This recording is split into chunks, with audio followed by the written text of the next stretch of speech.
नमस्कार दोस्तों। आज हम बात करने वाले हैं सती प्रथा के बारे में। एक ऐसी प्रथा जो भारतीय इतिहास का एक दुखद और महत्वपूर्ण हिस्सा रही है। बिल्कुल। और आज की हमारी इस गहन चर्चा के लिए हमारे पास जो स्रोत है ना, वो बहुत ही दिलचस्प है। ये एक प्रेजेंटेशन की कुछ स्लाइड्स हैं जिनका शीर्षक है राख से पन्नों तक, सती प्रथा का सच और उसका अंत। हाँ, और हमारा मुख्य उद्देश्य आज सिर्फ इतिहास की घटनाओं को दोहराना नहीं है। हम उस पातिव्रत्य यानी पति के प्रति असीम समर्पण के जो मिथक गढ़े गए थे, उस मिथक से लेकर मानवाधिकारों की जीत तक के इस ऐतिहासिक सफर का विश्लेषण करेंगे। चलिए इसे थोड़ा विस्तार से समझते हैं। तो पहली स्लाइड देखते ही जो सबसे बड़ा विरोधाभास सामने आता है वो है इस कुप्रथा का दोहरा चरित्र। मतलब एक तरफ हमारे समाज ने इसे आदर्श नारी धर्म का नाम देकर इतना महिमा मंडित किया, कविताओं में, गीतों में इसे पूजा गया। सही बात है। लेकिन अगर हम असलियत देखें तो ये तो सीधे सीधे पति की चिता पर एक जीवित महिला को जला देने वाला सबसे क्रूर मानवाधिकार हनन था, है ना? बिल्कुल। और देखिए, ये बहुत ही खौफनाक है कि जब किसी क्रूरता को धर्म या आदर्श का सुंदर सा चोला पहना दिया जाता है तो समाज उसे सही मान लेता है। लोग सवाल करना ही बंद कर देते हैं। एकदम सही कह रही हैं आप। लेकिन सवाल ये है कि ये शुरू कैसे हुआ? मतलब क्या प्राचीन काल से ही ऐसा होता आ रहा था? यहाँ जो सबसे रोचक बात है वो ये है कि ऐसा बिल्कुल नहीं था।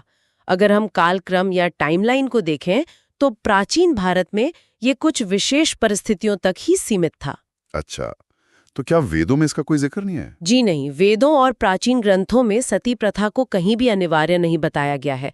ऋग्वेद में तो बल्कि विधवा को आगे बढ़कर समाज में वापस लौटने और नया जीवन शुरू करने के संकेत मिलते हैं। अरे वाह, ये तो बहुत ही अलग बात है जो आमतौर पे बताई नहीं जाती। तो फिर ये भयंकर उछाल कब और कैसे आया? यह उछाल मुख्य रूप से मध्यकाल में आया, विशेषकर राजपूत समाज में।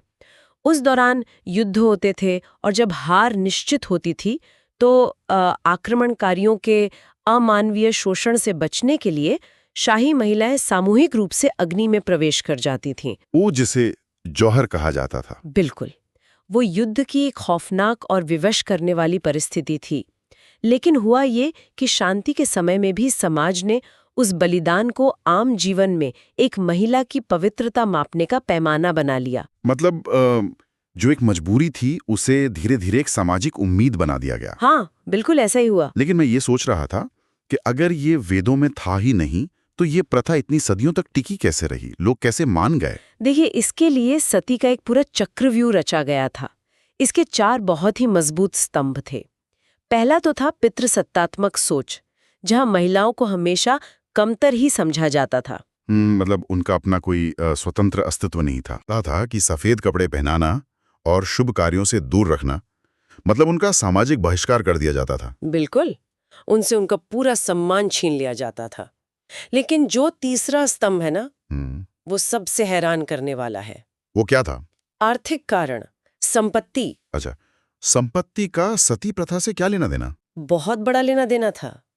कई जगहों पर विधवा का अपने मृत पति की संपत्ति पर अधिकार बन सकता था, तो परिवार के अन्य सदस्यों को जायदाद का हिस्सा विधवा को न देना पड़े, इसके लिए सबसे आसान तरीका था कि उसे ही रास्ते से हटा दिया जाए। ओ, तो इसका मतलब है कि जिसे धर्म का नाम दिया गया वो असल में संपत्ति बचाने का एक तरह का ऑर्गेनाइज क्राइम या संगठित अपराध था। आप इसे बिल्कुल एक संगठित अपराध कह सकते हैं। आध्यात्मिक सफर और स्वर्ग की यात्रा का दिखावा किया जाता था, लेकिन असल मकसद भौतिक संपत्ति के दावों को हमेशा के लिए खत्म करना होता था। ये तो बहुत ही भयानक सच्चाई है। और चौथा स्तंभ क्या था? धार्मिक मान्यताएं। महिलाओं को स्वर्ग और मोक्ष का डर और लालच दिखाकर मानसिक रूप से बाध्य किया जाता था। इसे स्वेच्छा या कर्तव्य का नाम दिया गया। स्वेच्छा? जब किसी को भांग पिलाकर और ढोल नगाड़े बजाकर जबरन चिता पर बैठाया जाए तो वो स्वेच्छा कैसे हो सकती है? बिल्कुल नहीं हो सकती। ये हिंसक घटनाएं समाज की विवशता को दिखाती हैं। ये कोई शास्त्रीय आदेश नहीं था, बल्कि स्वार्थ के लिए गढ़ी गई एक हिंसक परंपरा थी। और अगर हम इसे व्यापक परिप्रेक्ष्य में देखें तो इस क्राइम का असर केवल उस अकेली महिला तक सीमित नहीं था। इसके दुष्परिणामों का दायरा बहुत बड़ा था। हाँ, ये तो किसी तालाब में पानी में फेंके गए एक पत्थर की तरह है ना, जिसकी लहरें पूरे तालाब को अशांत कर देती हैं। बहुत ही सटीक उदाहरण दिया आपने। ये बिल्कुल उन लहरों या कॉन्सेंट्रिक सर्कल्स की तरह था। पहली लहर थी व्यक्तिगत, जहां सीधे तौर पर जीवन के अधिकार का हनन हो रहा था, एक निर्मम हत्या। और दूसरी लहर थी लैंगिक या जेंडर आधारित। समाज में स्वेच्छा के नाम पर महिलाओं की जबरन हत्याओं में बहुत वृद्धि हो गई। इससे तो पूरे समाज में महिलाओं की स्थिति एकदम नीचे गिर गई होगी। हाँ, और यही हमारी तीसरी यानी सामाजिक लहर थी। महिलाओं को केवल एक संपत्ति समझा जाने लगा। और चौथी और सबसे बाहरी लहर थी सांस्कृतिक, जहां मानवीय संवेदनाएं ही खत्म हो गईं। बिल्कुल, क्रूरता को एक उत्सव मान लिया गया। लोग चिता के पास खड़े होकर जश्न मनाते थे। ये सोचकर ही रोंगटे खड़े हो जाते हैं।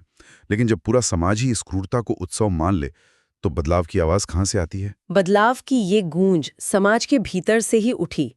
ये कोई साधारण धार्मिक सुधार नहीं था, बल्कि मानवाधिकारों के लिए एक बहुत बड़ा बौद्धिक युद्ध था। और इस युद्ध के सबसे बड़े योद्धा थे राजा राम मोहन राय, ना? हाँ, उनकी भूमिका सबसे प्रमुख थी और उनकी रणनीति बहुत ही शानदार थी। मैंने पढ़ा है कि उन्होंने उन्हीं धर्म ग्रंथों का हवाला दिया था जिनकी आड़ में ये सब चल रहा था। बिल्कुल, उन्होंने शास्त्रों का अध्ययन किया और सिद्ध कर दिया कि सती कोई शास्त्रीय आदेश नहीं, बल्कि एक सामाजिक हत्या है। ये गजब का मास्टर स्ट्रोक था।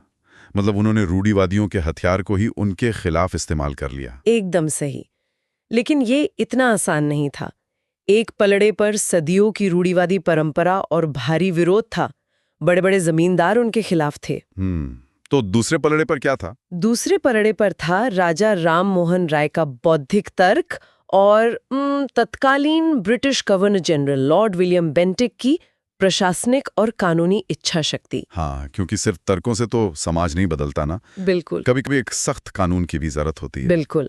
और वही सख्त कानून 1829 में आया, सती निषेध अधिनियम। जी हाँ, 1829 का वो ऐतिहासिक मील का पत्थर, जब लॉर्ड विलियम बेंटिक ने इसे आदर्श धर्म की श्रेणी से हटाकर आधिकारिक रूप से आपराधिक और अवैध कृत्य घोषित कर दिया। ये तो बहुत बड़ी जीत थी। लेकिन एक बात जो मुझे हमेशा हैरान करती है वो ये है कि 1829 में पाबंदी लग गई थी, ठीक है? तो फिर हमें आजाद भारत में 1987 में इतने सालों बाद सती निवारण अधिनियम यानी सती प्रिवेंशन एक्ट की जरूरत क्यों पड़ी? क्या ये प्रथा तब भी चल रही थी? ये एक बहुत ही महत्वपूर्ण सवाल है। देखिए, 1829 के कानून ने उस कृत्य को रोका था, लेकिन 1987 के कानून की जरूरत इसलिए पड़ी क्योंकि हमें सती के महिमा मंडन को रोकना था। महिमा मंडन यानी ग्लोरिफिकेशन? हाँ, 1987 के कानून ने किसी भी रूप में सती प्रथा के महिमा मंडन को पूरी तरह से अवैध और दंडनीय बना दिया, ताकि मंदिर बनाकर या मेले लगाकर इस क्रूरता को किसी भी रूप में दोबारा ना दोहराया जा सके। अच्छा, मतलब सिर्फ कृत्य को ही नहीं बल्कि उसके इर्द गिर्द जो सम्मान का ढांचा बुना गया था उसे भी तोड़ना जरूरी था। बिल्कुल। तो अंत में इस पूरी चर्चा को समेटते हुए मैं यही कहूंगी कि सती प्रथा का उन्मूलन सिर्फ एक कुप्रथा का अंत नहीं था। ये भारत में महिलाओं के लिए जीवन के अधिकार, समानता और न्याय की पहली बड़ी कानूनी जीत थी। इससे हमें ये सीख मिलती है कि जब धर्म या परंपरा की आड़ में मानवाधिकारों का हनन हो तो बदलाव केवल आवश्यक नहीं बल्कि अनिवार्य हो जाता है। बहुत ही गहरी बात कही आपने। और दोस्तों, आज सती प्रथा भले ही इतिहास बन चुकी है, राख बन चुकी है, लेकिन हमें खुद से ये पूछना चाहिए कि क्या आज भी हमारे समाज में ऐसी कोई प्रथाएं या मान्यताएं हैं जिन्हें हम संस्कृति के नाम पर ढो रहे हैं, जबकि वे असल में किसी के अधिकारों का हनन कर रहे हैं? ये सोचने वाली बात है। बिल्कुल। धन्यवाद दोस्तों। अगर आपको ये जानकारी पसंद आई हो तो जरूर बताइए आपको ये वीडियो कैसा लगा।